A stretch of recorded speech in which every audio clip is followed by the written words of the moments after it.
अस्सलाम वालेकुम, मेरा नाम तनवीर न्याज है और आप देख रहे हैं मेरे चैनल तनवीर टॉक्स। आज हम बात करेंगे फुल एंड फाइनल सेटलमेंट के हवाले से। Full and final settlement basically वो चीज़ है जब एम्प्लॉय और एम्प्लॉयर के दरमियान रिश्ता ख़त्म होता है और एम्प्लॉयर की ऑर्गेनाइजेशन से या तो रिज़ाइन कर जाता है या तो उसे टर्मिनेट कर दिया जाता है। तो इसके हवाले से कुछ क्वेश्चंस आए थे कि फुल एंड फाइनल सेटलमेंट किस तरह से बनाते हैं और क्या क्या एलिमेंट्स इसके अंदर मौजूद हैं। तो आज मैं आपको फुल एंड फाइनल सेटलमेंट के हवाले से बताऊंगा कि इसको किस तरह से प्रिपेयर करना है और क्या एलिमेंट्स इसके अंदर मौजूद होते हैं। लेकिन इससे पहले मैं आप लोगों से एक रिक्वेस्ट करता हूं कि काइंडली अगर आपने मेरे चैनल को सब्सक्राइब नहीं किया है तो मेरे चैनल को सब्सक्राइब कर लें और बेल आइकन को क्लिक कर दें। तो चले तो आज की वीडियो शुरू करते हैं फुल एंड फाइनल सेटलमेंट के हवाले से। जब हम एम्प्लॉय का फुल एंड फाइनल सेटलमेंट बनाते हैं तो वो दो सूरतों में बनाते हैं, एक रेजिग्नेशन की सूरत में और दूसरा टर्मिनेशन की सूरत में।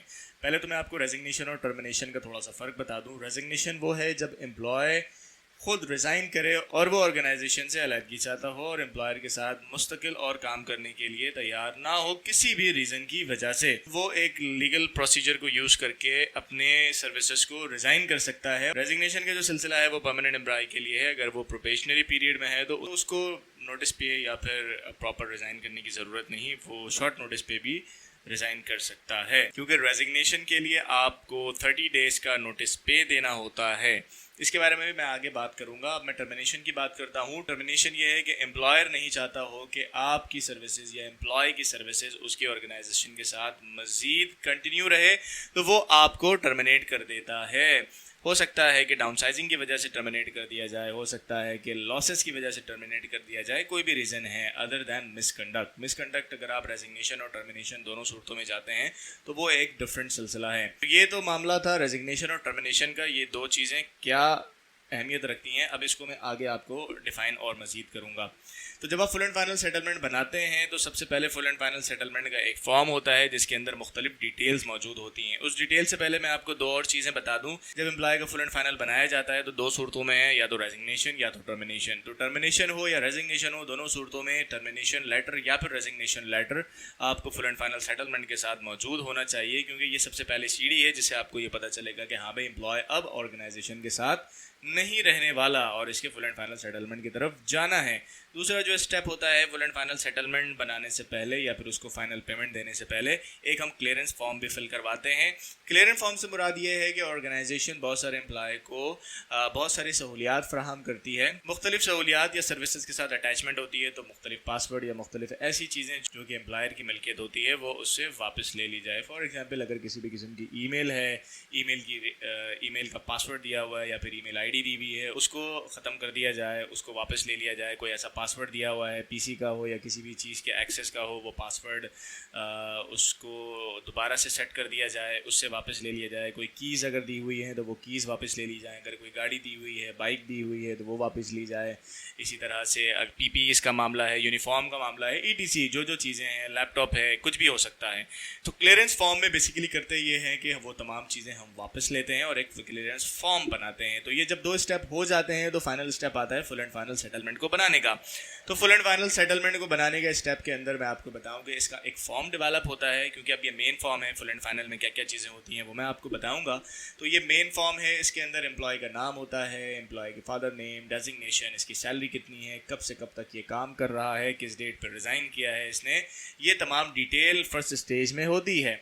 और इसके अलावा इसके अंदर जब आप पेमेंट देने के लिए जाते हैं तो सबसे पहला जो सिलसिला बनता है वो बनता है ग्रेजुएटी या प्रोविडेंट फ़ंड का। अच्छा, ग्रेजुएटी और प्रोविडेंट फ़ंड के हवाले से अगर आप बात जानना चाहते हैं तो लिंक मैंने डिस्क्रिप्शन में दे दिया है।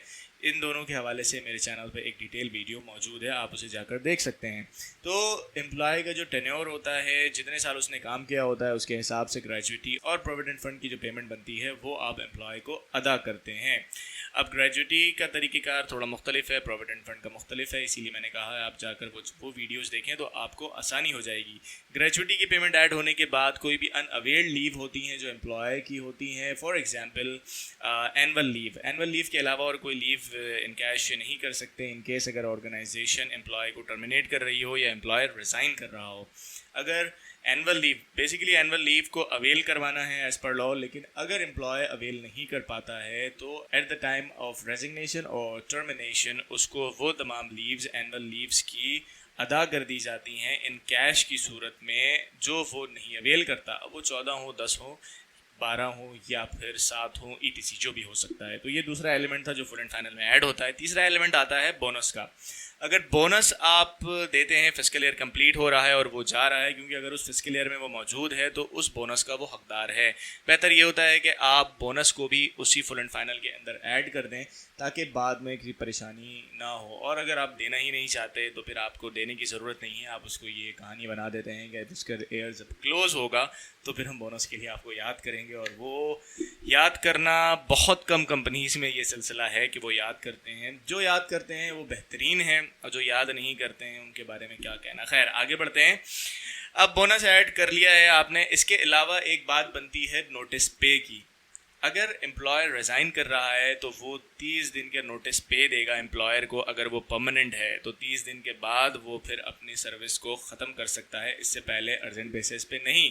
अगर म्यूचुअल अंडरस्टैंडिंग से कोई बात तय पा जाए तो वो अलग बात है, लेकिन अगर एम्प्लॉयर रिज़ाइन करता है और वो नोटिस पीरियड नहीं देता तो एम्प्लॉयर 1 मंथ की सैलरी उसकी काट सकता है। इसी सूरत में अगर एम्प्लॉयर टर्मिनेट करता है एम्प्लॉय को और वो प्रॉपर नोटिस नहीं देता उसको, एटलीस्ट 1 मंथ का या 30 दिन का नोटिस पीरियड नहीं करता उसको, तो employer on the spot termination की सूरत में उसको 1 मंथ की एडिशनल तनख्वाह देगा। तो ये दोनों चीज़ें अगर टर्मिनेशन की सूरत में एम्प्लॉयर को देना है और रेजिग्नेशन की सूरत में एम्प्लॉय से काट लिए जाएंगे पैसे, तो ये दोनों चीज़ें प्लस माइनस हो सकती हैं फुल एंड फाइनल सेटलमेंट के अंदर। मजीद आगे बढ़ें तो फुल एंड फाइनल सेटलमेंट में आप लोन या एडवांसेस को भी ऐड कर सकते हैं। अगर एम्प्लॉयर की तरफ से कोई लोन या एडवांस का सिलसिला बन रहा है तो वो भी आप फुल एंड फाइनल में डिडक्ट कर सकते हैं। आप इसके अंदर उस महीने की सैलरी भी ऐड कर सकते हैं जो करंट मंथ की सैलरीज हैं। तो ये तमाम चीज़ें ऐड होती हैं फुल एंड फाइनल सेटलमेंट के अंदर, जो प्लस और माइनस होती हैं। इसमें फिर एम्प्लॉय की रिसीविंग हो जाती है और इसके अंदर कुछ नोट्स ऐसे लिख दिए जाते हैं कि हाँ भाई, मैंने ये तमाम वाजिबात वसूल कर लिए हैं और कंपनी की तरफ मेरे कोई वाजिबात नहीं निकलते और मैं मुतमईन हूँ और ये तमाम चीज़ें किसी दबाव के बिना रिसीव करता हूँ। तो ये तरह के अगर आप पॉइंट लिख देते हैं तो उसकी एक्नॉलेजमेंट आ जाती है और फिर उसका आप सिग्नेचर ले लेते हैं। तो ये तो था प्रॉपर फुल एंड फाइनल का सिलसिला। अब एक चीज़ और आपको यहाँ पर मैं क्लियर करता चलूँ कि फुल एंड फाइनल में 2 सूरतें हैं, रेजिग्नेशन और टर्मिनेशन। इन केस अगर आप टर्मिनेट करते हैं एम्प्लॉय को तो नेक्स्ट सेकंड डे कंप्लीट होने से पहले आपने उसकी तमाम पेमेंट, सारे वाजिबात अदा कर देने हैं। इस चीज़ का आपने बहुत ख्याल रखना है। अब अगर रेजिग्नेशन की बात करूं तो अगर मैं ओवरऑल देखूं तो हो सकता है कि यही जो प्रोटोकॉल है वो रेजिग्नेशन वाली सूरत हाल में भी एम्प्लॉय के साथ जा सकती है, क्योंकि अगर नोटिस पीरियड 30 दिन ख़त्म होता है तो 31वें दिन या फिर उसके 1-2 दिन के अंदर ही उसके तमाम वाजिबात फुल एंड फाइनल अदा कर दिया जाए। क्योंकि ये एक सेक्शन है स्टैंडिंग ऑर्डर के अंदर, स्टैंडिंग ऑर्डर 1968 कहूँ या स्टैंडिंग ऑर्डर एक्ट जो है सिंध का 2015-16 वाला, उसके अंदर यही चीज़ मौजूद है। टर्मिनेशन ऑफ सर्विसेज का सेक्शन है।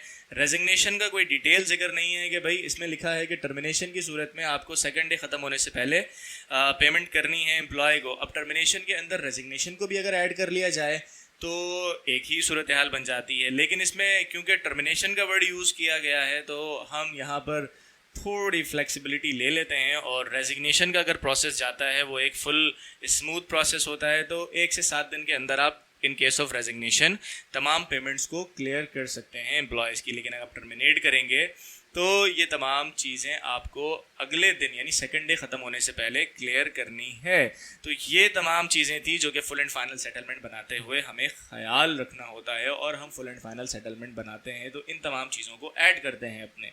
दोबारा से एक थोड़ा सा रिकैप कर दूं, रेजिग्नेशन लेटर है, क्लियरेंस फॉर्म है और फुल एंड फाइनल सेटलमेंट का फॉर्मेट है।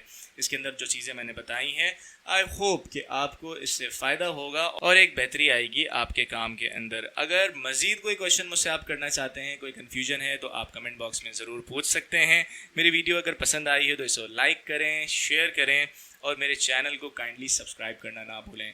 दोबारा हाजिर होंगे इसी तरह की अच्छी वीडियो के साथ। अल्लाह हाफ़िज़।